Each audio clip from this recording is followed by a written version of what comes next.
A bond market crisis could make the stock market correction look like rainbows and sunshine. Today, I read an interesting article on Yahoo Finance, put out by Fortune and written by Greg McKenna, titled Treasury Secretary Scott Bessent Denies Bond Market Panic Pushed Trump into Backing Down on Tariffs. According to the author, bond market volatility didn't force the president into putting a 90-day pause on most trade tariffs. I'm going to stop here for a moment and say, yeah, right. I can tell you what likely happened behind the scenes. Either bankers or hedge funds or people with connections to them that have influence in the White House, well, they likely alerted Donald Trump to the worst case scenario if he didn't pause trade tariffs. Someone probably convinced him there was going to be a liquidity crisis. Donald Trump caved and paused tariffs for 90 days, and the market shot up. Kind of like when Bill Ackman got on CNBC in 2020 and said hell is coming. And what happened after that? A massive amount of stimulus and stocks exploded higher. I'm sure someone freaked Donald Trump out talking about what was going to happen in the bond market. The global bond market is larger than the global stock market. The Treasury Secretary said the 90-day pause was driven by the president's strategy. Scott Bessent said, he and I had a long talk on Sunday, and this was his strategy all along. Yeah, right. I don't believe that for a minute. Now, I read some of the comments beneath this article. I'll share some of them with you. The first commenter said, so now we know either Bessent doesn't understand the bond market or Bessent will lie for Trump, or both. Not someone we should be proud of having in a leadership position. It's pretty obvious Trump caved to the pressure from the bond market. The next commenter said, 100%, the orange man flip-flopped on tariffs to protect the hedge funds. Anyone who doubts this is either ignorant or lying. Another commenter said, if they deny it, then it is the truth. The last comment that I'll share with you came from someone who said, this denial means that it's true. They are liars. Well, my friends, the commenters always have interesting things to say. What do you think about all this? Share your thoughts in the comment section below. Here's another interesting article that I read today. This one is related to what I just shared with you. I read this on MSN.com, written by Robert Farrington, titled, Bond Market Crisis Could Be Bigger Than the Stock Market. According to the author, Treasury yields are rising fast, shaking markets already rattled by tariffs and volatile stocks. The bond market influences mortgage rates, borrowing costs, and how much the U.S. pays to service its debt. A sell-off in treasuries could signal bigger fears about inflation, policy, and confidence in the dollar. Here are my thoughts. I don't think we are out of the woods yet. I know a lot of people thought we were off to the races yesterday after the bounce in the stock market. I think we are on quicksand right now, and we better hold on to the rope tied to a tree.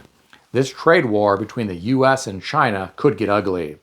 I don't think most investors are ready for China to start dumping massive numbers of U.S. treasuries.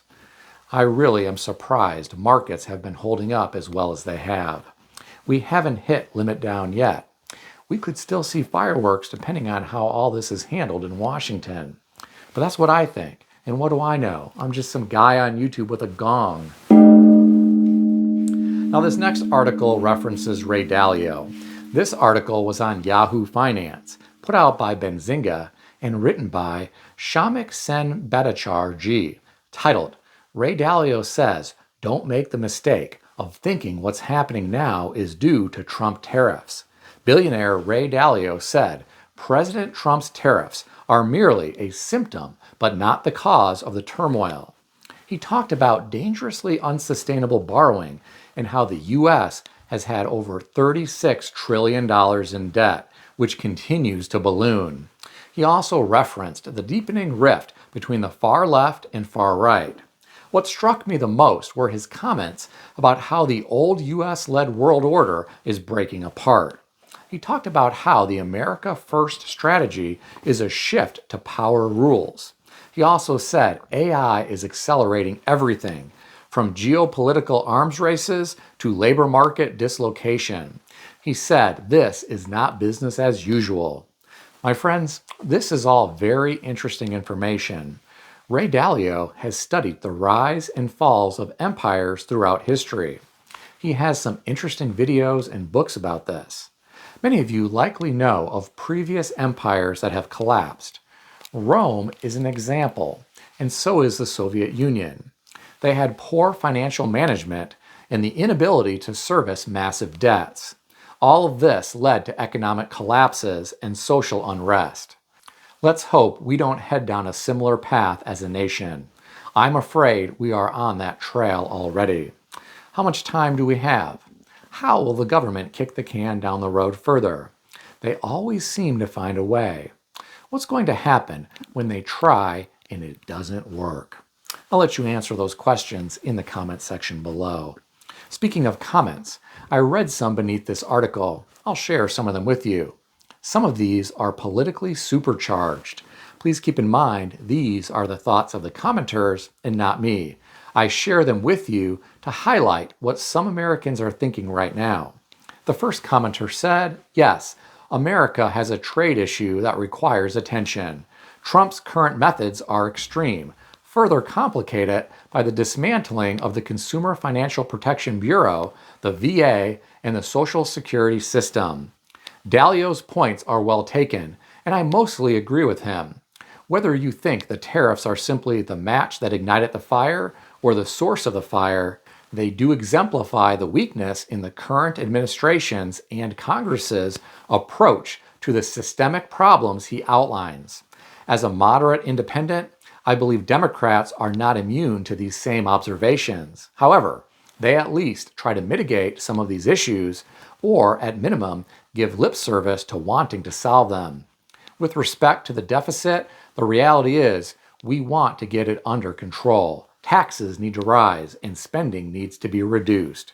By the way, we can cut more spending by eliminating a few overpriced, unneeded weapon systems than the much smaller reduction from firing even all the probationary employees, which has in itself revealed the hidden costs to the economy of doing so. The last comment that I'll share with you came from someone who said, even if there never were tariffs, we are still heading for a recession. Well, my friends, the commenters always have interesting things to say. What do you think about all this? Share your thoughts in the comment section below. If you enjoyed this video, consider subscribing to the channel. I want to extend a special thanks to everyone who has subscribed to this channel. I want to also thank all of my channel members. If you would like to become a channel member, there is a link in the description beneath this video. You can read more about the different membership levels.